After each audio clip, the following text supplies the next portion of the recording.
Welcome to the students of 9th class. बच्चों, last time हमने first chapter second chapter जो polynomial उसको complete किया। आज बच्चों हम थर्ड चैप्टर शुरू कर रहे हैं और ये चैप्टर है linear equation in two variables. बच्चों, linear equation in two variables को अगर हम वर्ड बाय वर्ड देखें, पहला वर्ड हमारे पास है बच्चों linear. Linear means first degree या ऐसी इक्वेशन, ऐसी पॉलिनॉमियल या इक्वेशन जहां डिग्री जो है वो, डिग्री मतलब हाईएस्ट पावर जो है वो 1 हो, डिग्री इक्वल टू 1। ठीक है बच्चों, डिग्री इक्वल टू 1 का मतलब ये हुआ बच्चों, जैसे मैं यहाँ एग्जांपल लिखता हूं, मैं यहाँ लिखता हूं 7x + y। बच्चों, इस x की पावर 1, इस y की पावर 1, अगर मैं यहाँ इक्वल टू का साइन डालूं, आगे 4 डाल दूं या 71 डाल दूं, तो बच्चों इसको हम कहेंगे लीनियर इक्वेशन वन वेरिएबल। क्यों लीनियर? क्योंकि यहाँ x की पावर भी 1, y की पावर भी 1 और इसमें जो हाईएस्ट पावर है वो 1 है। ठीक है बच्चों, इसी तरह से मैं यहाँ लिखता हूँ 5y = 3। तो बच्चों ये भी लीनियर इक्वेशन हो गई क्योंकि y की पावर यहाँ 1 है। अगर मैं यहाँ लिखूँ 5y² - 3y + 2, तो बच्चों ये y की पावर 2 है, यहाँ y की पावर 1, कांस्टेंट के साथ y की पावर 0 होती है, तो यहाँ हाईएस्ट पावर 2 है। इसको हम कहेंगे क्वाड्रेटिक पॉलिनॉमियल। जब हम यहाँ इक्वलिटी का साइन दिखाएंगे तो आगे कुछ भी हम लिखे, मान लो 0 लिखते हैं, तो इस इक्वलिटी के साइन से ये बन गई क्वाड्रेटिक पॉलिनॉमियल से क्वाड्रेटिक इक्वेशन। ठीक है बच्चों, तो लीनियर हम किसको कहते हैं? जहां हाईएस्ट पावर जो है वो 1 हो, या आप ऐसे याद रखेंगे कि जैसे मैं यहाँ लिखता हूँ 3z - 2y = 4। आप देख रहे हैं z की पावर 1 है, 1 हम यूजुअली 1 की पावर हम शो नहीं करते हैं, y की पावर भी नहीं शो की, इसका मतलब है यहाँ भी y की पावर 1 है। तो जहाँ खाली z आपके पास लिखा हुआ हो, खाली y लिखा हुआ हो, यानी जिसके ऊपर पावर मेंशन नहीं की गई हो, तो ऐसी इक्वेशंस को हम क्या कहते हैं? Linear equation. अब आप बच्चों बता सकते हैं क्या 3p - 2 = 8, क्या बच्चों ये लीनियर इक्वेशन है? हम देखेंगे वेरिएबल, देख लिया वेरिएबल हमने p है, p की पावर नहीं दिखाई गई है, मींस p की पावर 1 है, इसलिए ये लीनियर है। लेकिन अगर बच्चों मैं इसको स्क्वायर डाल दूं, क्या अब ये लीनियर है? नहीं, अब पावर 2 है, ये क्वाड्रेटिक होगी। तो जो बच्चों पहला वर्ड था linear, linear means first degree या डिग्री इक्वल टू 1। ठीक है बच्चों, तो ये लीनियर को फर्दर अच्छे से क्लियर करने के लिए मैंने एक वीडियो बनाई है, इंट्रोडक्शन टू पॉलिनॉमियल्स। तो बच्चों इस चैप्टर को शुरू करने से पहले इंट्रोडक्शन टू पॉलिनॉमियल आप जरूर एक बार फिर से वॉच करेंगे और वहां से आपको सारा क्लियर हो जाएगा और इसको समझने में और ज्यादा आसानी हो जाएगी। उसके बाद बच्चों इक्वेशन, इक्वेशन किसको कहते हैं बच्चों? इक्वेशन ऐसा मैथमेटिकल या अलजेब्रिकल स्टेटमेंट होता है जिसमें इक्वलिटी का साइन होता है, जिसमें लेफ्ट और राइट हैंड साइड की कंपैरिजन होती है, उनका बैलेंस करते हैं। देखिए बच्चों, जैसे मैंने यहाँ लिखा 3y + 5z। बच्चों इस वक्त इसमें इक्वलिटी का साइन नहीं है, ये सिंपल एक लीनियर पॉलिनॉमियल है। लेकिन जब मैं इक्वल टू का साइन डालूं और आगे 0 डाल दूं, इसका मतलब ये हुआ कि 3y + 5z = 0। इस इक्वलिटी के साइन ने इसको इक्वेशन बना दिया। ठीक है बच्चों, और ये कंपैरिजन है, ये रिलेशनशिप बताता है, ये कंपैरिजन है कि जब हम लेफ्ट साइड में y की वैल्यू ऐसी डालनी है, z की वैल्यू ऐसे डालनी है, अगर राइट हैंड साइड 0 है तो लेफ्ट हैंड साइड भी 0 होना चाहिए, तब जाकर ये इक्वलिटी का साइन जो है सेटिस्फाई होगा, यानी जब लेफ्ट और राइट हैंड साइड इक्वल होगी। और दूसरी बात बच्चों की इक्वेशन हम किसको कहते हैं कि ये जो इक्वलिटी का साइन है, इक्वलिटी के साइन के पीछे पूरा जो स्टेटमेंट होता है, पूरी एक्सप्रेशन को हम बोलते हैं लेफ्ट हैंड साइड, और यहाँ पूरी जो राइट हैंड साइड होती है, राइट हैंड साइड की जो एक्सप्रेशन उसको बोलते हैं राइट हैंड साइड। जैसे बच्चों मैं यहाँ लिखूं 3x = 5y - 4, तो बच्चों यहाँ लेफ्ट हैंड साइड में कौन है? 3x और राइट हैंड साइड में है 5y माइनस 4। ठीक है बच्चों, तो इक्वलिटी का साइन जो है वो किसी भी पॉलिनोमियल से इक्वेशन कर देता है, और इस इक्वलिटी के साइन के लेफ्ट में जो होता है उसको हम लेफ्ट हैंड साइड बोलते हैं, और इस इक्वलिटी साइन के जो राइट में होता है उसको बच्चों हम राइट हैंड साइड कहते हैं। तो इक्वेशन का आपको क्लियर हुआ, और इक्वेशन की और डिटेल अगर आपने पढ़नी है तो मैंने एक और वीडियो बनाई है कि identity and equation, identity versus equation, difference and similarities, ये वीडियो मैंने बनाई हुई है। आप जब चैनल खोलेंगे तो आपको वो वीडियो वहां मिल सकती है 9th क्लास के लिए। उसके बाद जो बच्चों वेरिएबल है, ये लीनियर आ गया बच्चों, क्लियर हुआ आपको। लीनियर मीन्स जहां फर्स्ट डिग्री पॉलिनोमियल हो या जहां डिग्री 1 हो, और इक्वेशन बच्चों जहां इक्वालिटी का साइन हो। और वेरिएबल्स बच्चों, वेरिएबल्स को हम बोलते हैं अननोन, अननोन, या हम उसको बोलते हैं चेंजिंग। तो अननोन या चेंजिंग का मतलब क्या हुआ बच्चों कि ऐसा अल्फाबेट इंग्लिश का कोई ऐसा लेटर हम यूज करते हैं जिसकी वैल्यू हमें निकालनी होती है, ढूंढनी होती है, उसको हम बोलते हैं वेरिएबल। देखो बच्चों, जैसे मैंने यहां लिखा 7x माइनस 3 इक्वल टू 0। बच्चों यहां वेरिएबल कौन है? x। तो x हमारे लिए अननोन है, और जब हम इस इक्वेशन को सॉल्व करेंगे, इस इक्वेशन का सोल्यूशन निकालेंगे, तो उस सोल्यूशन हम x की वैल्यू हमने निकालनी है, बाकी सारी की सारी वैल्यू जो हमने राइट हैंड साइड है, तो इस x को हम बोलते हैं वेरिएबल। ये वेरिएबल x हो सकता है, y हो सकता है, z हो सकता है, इंग्लिश लैंग्वेज का कोई भी लेटर हम एज वेरिएबल यूज करते हैं। तो बच्चों अननोन या वेरिएबल किसको कहते हैं? यानी x, y, z एटसेट्रा, जिनको हम यूज करते हैं। उसके बाद बच्चों अब आपको क्लियर हुआ होगा कि हमारा जो चैप्टर है वो क्या है? Linear equation in 2 variable. तो बच्चों 2 वेरिएबल मींस कि जहां इक्वेशन में 2 वेरिएबल हो। पहले हम लेते हैं बच्चों लीनियर इक्वेशन इन 1 वेरिएबल। पहले उसकी लिखते हैं जनरल फॉर्म, जनरल फॉर्म। तो general form of linear equation बच्चों क्या है? ax plus B equal to 0। ये जनरल फॉर्म है। जनरल फॉर्म मीन्स बच्चों यहाँ x वेरिएबल है, a और b जो है ये कॉन्स्टेंट्स हैं। कॉन्स्टेंट मीन्स कि ये कोई अलग से टर्म है और ये x का कोफिशिएंट है। जैसे मैं यहाँ लिखता हूँ a की जगह मैं लिखता हूँ 3, और वेरिएबल ऐसे ही प्लस 4 की जगह मैं लिखता हूँ √5, कुछ भी लिख सकते हैं, इक्वल टू 0। यानी ये जो b है ये कांस्टेंट है, ये एक रियल नंबर होगा, ये रैशनल भी हो सकता है और इररेशनल भी हो सकता है। इसी तरह से x का कोफिशिएंट जो है ये a, ये भी कोई रियल नंबर है, ये रैशनल भी हो सकता है और इररेशनल भी। तो जनरल फॉर्म जब हम लिखते हैं बच्चों लीनियर इक्वेशन इन 1 वेरिएबल की, उसमें हम एक ही वेरिएबल यूज करते हैं, और x का जो कोफिशिएंट है उसको हम a बताते हैं, और ये जो इंडिपेंडेंट टर्म होती है आगे उसको हम b दिखाते हैं, और राइट हैंड साइड में 0 दिखाते हैं। जब भी बच्चों आपको लीनियर इक्वेशन की स्टैंडर्ड फॉर्म पूछी जाए, जनरल फॉर्म पूछी जाए, तो लीनियर इक्वेशन 1 वेरिएबल की जनरल फॉर्म है ax plus b equal to 0 means कि राइट हैंड साइड 0 ही होगा, और left hand side ax plus b, जो 2 टर्म जो लेफ्ट हैंड साइड होंगी। फिर जब सोल्यूशन करते हैं हम कैसे कैसे राइट को लेते हैं, और आपने जब आप लीनियर इक्वेशन को अच्छे से समझेंगे तो इसके लिए आपको फिर मैं कहता हूं कि 2 वीडियोस मैंने 9th क्लास के लिए बनाई है। एक बनाई है इंट्रोडक्शन टू पॉलिनोमियल, और एक बनाई है identities and equation, difference and similarities.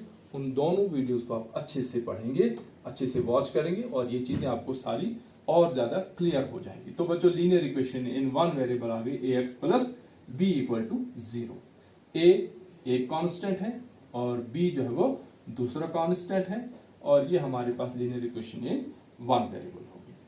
ठीक है बच्चों, अब आ जाती है हमारे पास लीनियर इक्वेशन। हाँ, यहां जब हम x की वैल्यू बच्चों निकालते हैं, मैंने आपको पहली वीडियो में भी समझा, जब हम x की वैल्यू बच्चों निकालते हैं तो हम क्या करते हैं, 3x इक्वल टू √5 को हम राइट हैंड साइड ले जाते हैं, तो ये बनता है 0 माइनस √5 और x equal to minus under root 5/3। तो बच्चों ये इस इक्वेशन का सोल्यूशन भी निकला और यही इस इक्वेशन का रूट भी निकला। तो बच्चों रूट या सोल्यूशन जो है वो सेम होता है। ये रूट या सोल्यूशन इसलिए है कि जब हम इस x की जगह under root 5 minus under root 5/3 डालेंगे तो ये इक्वेशन बैलेंस हो जाएगी कि राइट हैंड साइड 0 है तो लेफ्ट हैंड साइड भी 0 ही बन जाएगा।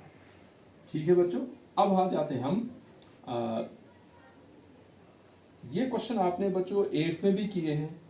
8th में आपको याद होगा कि आपने ऐसे क्वेश्चन किए x + 5 = 0 या 3x - 7 = 2। इस तरह के क्वेश्चन आपने जो 8th का चैप्टर 2 है लीनियर इक्वेशन 1 वेरिएबल, तो ये क्वेश्चन आपने वहां किए हैं। अब जब हम 9th में जा रहे हैं तो अब हमारे पास फिर लीनियर इक्वेशन, लेकिन अब 1 वेरिएबल की जगह 2 वेरिएबल है। ये बच्चों आ गए लीनियर इक्वेशन इन 2 वेरिएबल्स।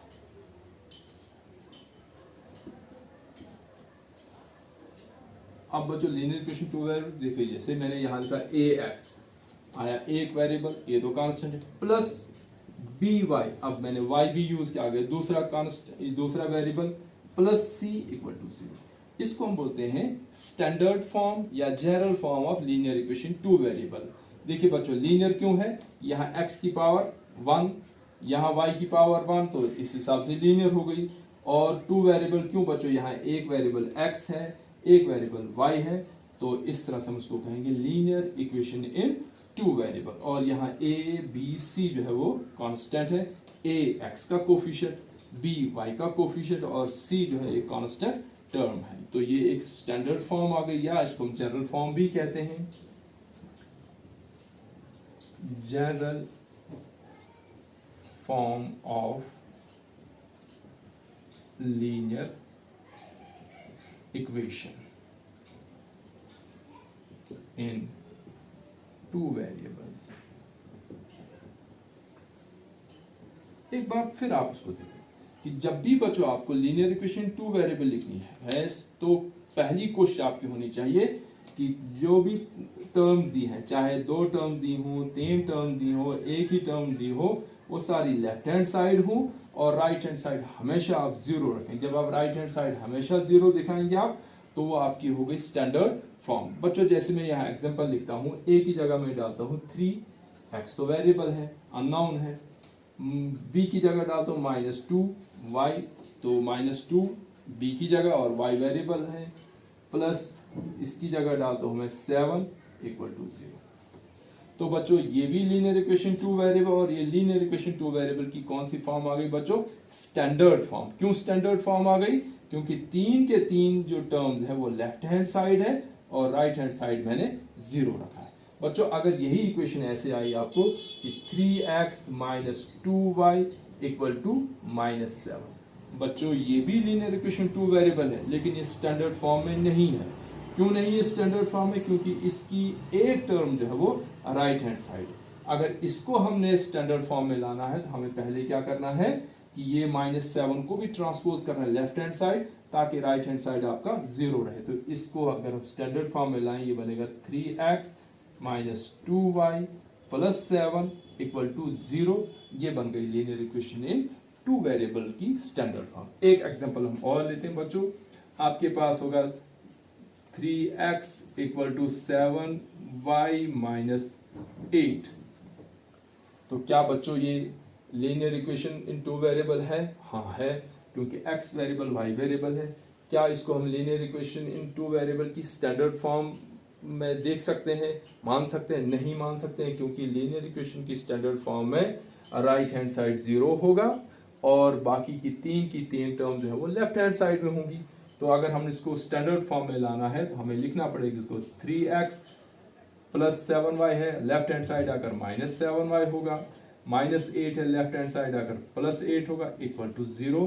अब हमारे पास आ गया ये स्टैंडर्ड फॉर्म है, स्टैंडर्ड फॉर्म या जनरल फॉर्म है। अब हम देख रहे हैं कि x का कोफिशिएंट जो है वो जनरल फॉर्म में a होता है। यहाँ x का कोफिशिएंट 3 है, इसका मतलब a की जगह 3 है, और y का कोफिशिएंट b होता है, यहाँ b की जगह -7 है और c की जगह 8 है। इस तरह से हम किसी भी इक्वेशन को स्टैंडर्ड फॉर्म में कैसे लिखते हैं कि सारी की सारी टर्म लेफ्ट हैंड साइड और राइट हैंड साइड 0 रहेगा। तो बच्चों ये है लीनियर इक्वेशन इन 2 वेरिएबल्स की जो है इंट्रोडक्शन। ठीक है बच्चों, अब लीनियर इक्वेशन इन 2 वेरिएबल्स के जो क्वेश्चन है बच्चों हम कैसे करते हैं, और ये लीनियर इक्वेशन इन 2 वेरिएबल जो है हमें किस किस सिचुएशन में काम आता है और इसको हम कैसे सॉल्व करते हैं, ये हमारा अगला टॉपिक रहेगा। तो बच्चों इंट्रोडक्शन के बाद हम आ जाते हैं एक्सरसाइज 3.1। लेकिन इससे पहले हम बच्चों वो सिचुएशन अंडरस्टैंड करेंगे कि जहां हमें लीनियर इक्वेशन की ज़रूरत पड़ती है। बच्चों हमारी जो डे टू डे लाइफ है हर जगह हम लीनियर इक्वेशन की ज़रूरत को महसूस करते हैं और करते हैं, लेकिन फ़र्क क्या है कि हम हिट एंड ट्रायल से करते हैं और हमें फील ही नहीं होता है कि हमने ये लीनियर इक्वेशन यूज़ की, लेकिन बेसिकली हमने लीनियर इक्वेशन यूज़ की होती। बच्चों जैसे मैं आपके सामने एक एग्जांपल देता हूँ कि आप शॉपकीपर के पास जाते हैं, घर से आपने नोटबुक लानी है, कुछ पेंसिल्स लानी है। आपको शॉपकीपर क्या तक नहीं, एक ऑफर आई है, एक स्कीम आई है कि वो एक पैक आपको देता है कि ये पैक आपको 100 रुपये का मिलेगा और इस पैक में 10 पेंसिल्स हैं और 2 नोटबुक्स हैं। ये सारा आपको मिलेगा 100 रुपये में। और यूजुअली आप देखते हैं कि ये जो पेंसिल आपको बाजार से मिलती है वो 10 रुपये की मिलती है, नोटबुक आपको 30 से 40 रुपये की मिलती है। वहाँ उसमें अच्छी अच्छी 2 नोटबुक्स डाली है, आपको पसंद आया वो पैक। अब आपने उस पैक के लिए 100 रुपये दे दिए। अब आप बताएं उसमें 10 पेंसिल्स थी और 2 नोटबुक्स। अब आप बताओ बच्चों वो एक पेंसिल आपको कैसे पड़ी और एक नोटबुक आपको कैसे पड़ी? सोचिए ज़रा, आपने पैक लाया, पैक 100 रुपये का पड़ा, उस पैक में 2 मोटी मोटी नोटबुक्स थी और एक पेंसिल का पैकेट था और उस पेंसिल के पैकेट में 10 पेंसिल्स थी। तो बच्चों बताइए कि एक पेंसिल आपको कैसे पड़ी और एक नोटबुक आपको कैसे पड़ी? तो ऐसी सिचुएशन को सॉल्व हम कैसे करें? अभी तक आपने कर दिया होगा, लेकिन जैसे भी आपने किया वो लीनियर इक्वेशन इन 2 वेरिएबल के मेथड से किया। फर्क क्या हुआ कि आपने हिट एंड ट्रायल से किया। अब देखो, या आप दुकानदार के पास जाते हैं और वो आपको एक सिचुएशन देता है कि आपने कहा नोटबुक कैसे, उसने कहा नोटबुक जो है वो जो आप पेन की कास्ट देंगे उससे डबल आपको नोटबुक की कास्ट है। जैसे the cost of a notebook is twice the cost of a pen. ठीक है बच्चों, write a linear equation in 2 variable to represent this statement. बच्चों मैंने जो एग्जांपल आपको कही कि एक पैक है, पैक में 2 नोटबुक्स हैं और 10 पेंसिल्स हैं। ठीक है भाई, और टोटल कास्ट उसकी है 100 रुपये। तो उसको भी आप लीनियर इक्वेशन इन 2 वेरिएबल में दिखा सकते हो। और यहाँ इसको भी, ये जो बोर्ड पे आपकी बुक का क्वेश्चन लिखो, इसको भी आपने दिखाना लीनियर इक्वेशन इन 2 वेरिएबल। अब सवाल है कि हम इसको कैसे दिखाएं। देखो बच्चों, जो मैंने आपके सामने एक एग्जांपल रखी उसमें 2 चीजें थी, एक पेंसिल थी और एक नोटबुक थी। आपको ना पेंसिल की कॉस्ट पता है ना नोटबुक की कॉस्ट पता, उसकी कंबाइंड कॉस्ट आपके पास ₹100 थी। अब आप क्या करेंगे, जब हम लीनियर इक्वेशन, आप क्योंकि पेन की कॉस्ट आपको अननोन है तो लिखेंगे let cost of 1 pen equal to x।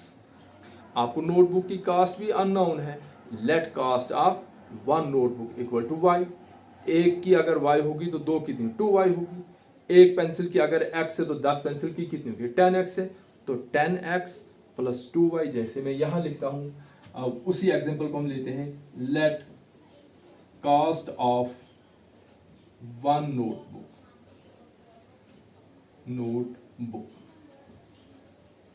Equal to ₹x। ठीक है, दूसरी चीज आपके पास कौन सी थी, पेंसिल्स। तो यहां लिखेंगे एक नोटबुक की बच्चों x है तो 2 नोटबुक की कितनी होगी बच्चों 2x। फिर हम लेते हैं let cost of 1 pencil equal to ₹y। अब बच्चों आपने कितनी नोटबुक्स लिखी, तो टोटल कॉस्ट दोनों की कितनी होगी बच्चों,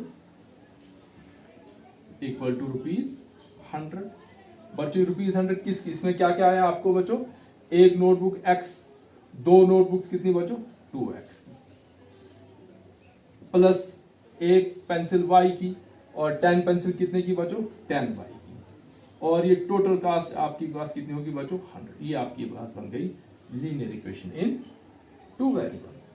ठीक है बच्चों, कैसे किया मैंने कि जो 2 आइटम्स मेरे पास थी, एक आइटम को मैंने x का वेरिएबल दिया, दूसरी आइटम को y का वेरिएबल दिया, और फिर मैंने देखा कि पहली वाली जो नोटबुक कितनी थी 2 थी तो 2x होगी कास्ट, पेंसिल्स कितनी थी 10 थी तो 10y होगी कास्ट, टोटल कास्ट दोनों की हो गई ₹100। इस तरह से बच्चों हम डे टू डे लाइफ में जो हमारे पास सिचुएशंस आती हैं उनको अगर चाहें हम तो लीनियर इक्वेशन से आसानी से हम सॉल्व कर सकते हैं। अब बच्चों आपके सामने यहाँ क्वेश्चन है कि cost of a notebook is twice the cost of a pen. अब बच्चों फिर आप देख लो, 2 आइटम है, एक नोटबुक है और एक पेन है। ना हमें नोटबुक की कास्ट पता है ना हमें पेन की कास्ट पता, लेकिन इतना पता है कि नोटबुक की कास्ट जो है वो पेन की कास्ट से ट्वाइस है। ट्वाइस मीन्स कि 2 टाइम्स, 2 टाइम्स मीन डबल। अगर पेन की 10 रुपीज है तो नोटबुक 20 की होगी, अगर पेन 50 का मिल रहा है तो नोटबुक 100 की मिलेगी। यानी नोटबुक की कास्ट पेन की कास्ट का ट्वाइस यानी डबल या 2 टाइम्स। अब आपसे कहता है राइट अ लीनियर इक्वेशन। अब आपने कास्ट नहीं निकालनी बल्कि इसको लीनियर इक्वेशन की फॉर्म में लाना है। हम क्या करेंगे बच्चों, हमने देखा कि 2 आइटम्स है, दोनों को वेरिएबल देंगे। हम यहां लिखेंगे let cost of the notebook equal to ₹X, let cost of the pen equal to ₹Y। ठीक है बच्चों, अब यहां क्या कहता है, ये मैंने कौन सी कास्ट x क्या लिखा बच्चों, मैंने ये किसकी कास्ट है, ये नोटबुक है, और इक्वेशन में इक्वल टू का साइन डाल दिया, इक्वल टू का साइन। बच्चों ये y किसकी कास्ट है, पेन की। क्या x नोटबुक की कास्ट और पेन की कास्ट इक्वल है, नहीं है, बल्कि ये जो नोटबुक x मैंने लिखा ये पेन की कास्ट को जब हम डबल करेंगे यानी x इक्वल टू 2y, ये नोटबुक की कास्ट पेन की कास्ट का ट्वाइस है, ट्वाइस मीन्स डबल है या मल्टीप्लाई बाय 2 है। ये हमारे पास बच्चों इक्वेशन है। क्या ये इक्वेशन बच्चों स्टैंडर्ड फॉर्म में है, जनरल फॉर्म में है, नहीं है, क्योंकि जनरल फॉर्म में सारी की सारी टर्म्स लेफ्ट साइड होती हैं और राइट हैंड साइड 0 होता है। अगर हम इसको स्टैंडर्ड फॉर्म में लाएंगे बच्चों, x तो पहले ही है, 2y को जब राइट हैंड साइड से लेफ्ट हैंड साइड ये बनेगा -2y इक्वल टू 0, क्योंकि बच्चों यहाँ कांस्टेंट जो हमारे पास था ना ax plus by plus c equal to 0, c एक कांस्टेंट था, यहाँ कांस्टेंट तो कोई नहीं है। ठीक है बच्चों, यहाँ कांस्टेंट इसने 0 दिया है तो हम चाहे तो इसको ऐसे लिख सकते हैं +0 इक्वल टू 0। ठीक है बच्चों, और अगर हम 0 नहीं भी लिखें तो कोई फर्क नहीं पड़ता है, तो हमारे पास बनता है x - 2y इक्वल टू 0। ये बच्चों बन गई लीनियर इक्वेशन इस सिचुएशन की। ठीक है बच्चों, अब उसके बाद बच्चों क्वेश्चन नंबर 2 देखिए बच्चों, क्वेश्चन नंबर 2 है express the following linear equation, express the following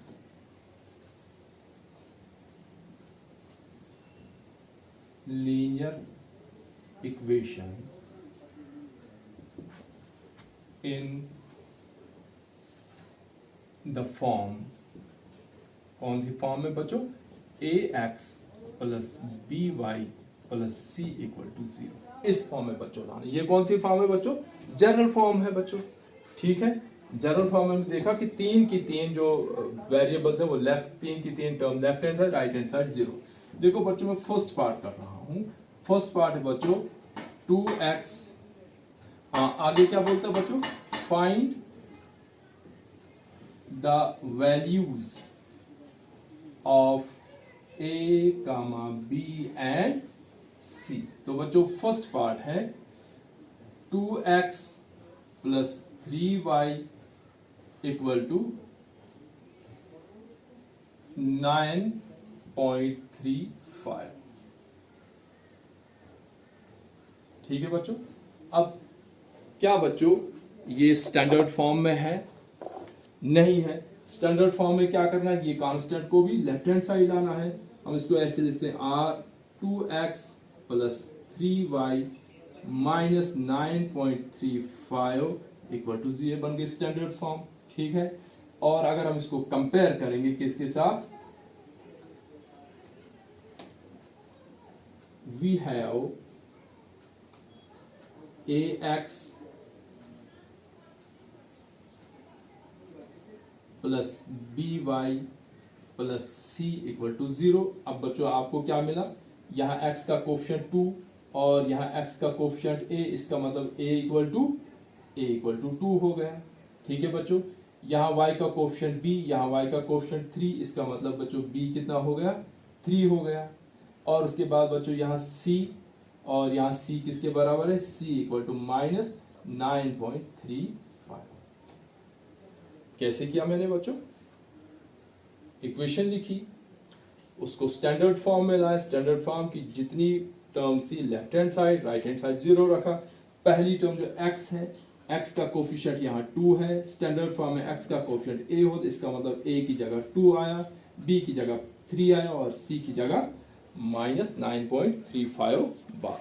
अब बच्चों मैं इसका सेकंड पार्ट भी यहां लिख रहा हूं।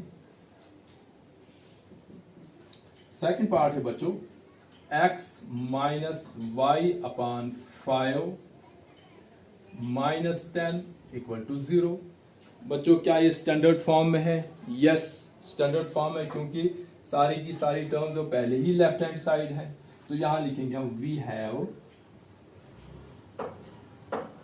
ax plus by plus c equal to 0। बच्चों देखिए यहाँ x का कोफिशिएंट a, यहाँ x का कोफिशिएंट कुछ भी नहीं, दैट मीन्स इसका कोफिशिएंट कितना है 1, तो x इक्वल टू 1। बच्चों y का कोफिशिएंट देखो, ये यहाँ लिखा है माइनस वाई अपॉन 5। बच्चों जब आपने y का कोफिशिएंट देखना है तो हम इसको ऐसे लिख सकते हैं, y को अलहदा करेंगे और y को किससे मल्टीप्लाई है, माइनस 1 अपॉन 5 के साथ, क्योंकि जब आपने y का कोफिशिएंट देखना है तो y को छुपा लो, आपके पास क्या आता है बच्चों, माइनस 1 अपॉन 5। तो यहाँ y का कोफिशिएंट कितना है बच्चों, y equal to minus 1 upon 5। और बच्चों सॉरी a इक्वल टू 1 और b equal to minus 1 upon 5 जो y का कोफिशिएंट, और c इक्वल टू माइनस 10। इस तरह से बच्चों आप इन क्वेश्चंस को करें। और एक पार्ट में और करता हूं, x इक्वल टू 3y। ये बच्चों शायद फोर्थ पार्ट है, x इक्वल टू 3y। क्या बच्चों ये स्टैंडर्ड फॉर्म में है, नहीं है। पहले हम इसको स्टैंडर्ड फॉर्म में लाएंगे, पहले लिखेंगे हम x, 3y को ट्रांसफर माइनस 3y। बच्चों कांस्टेंट टर्म यहां नहीं है तो प्लस 0 इक्वल टू 0।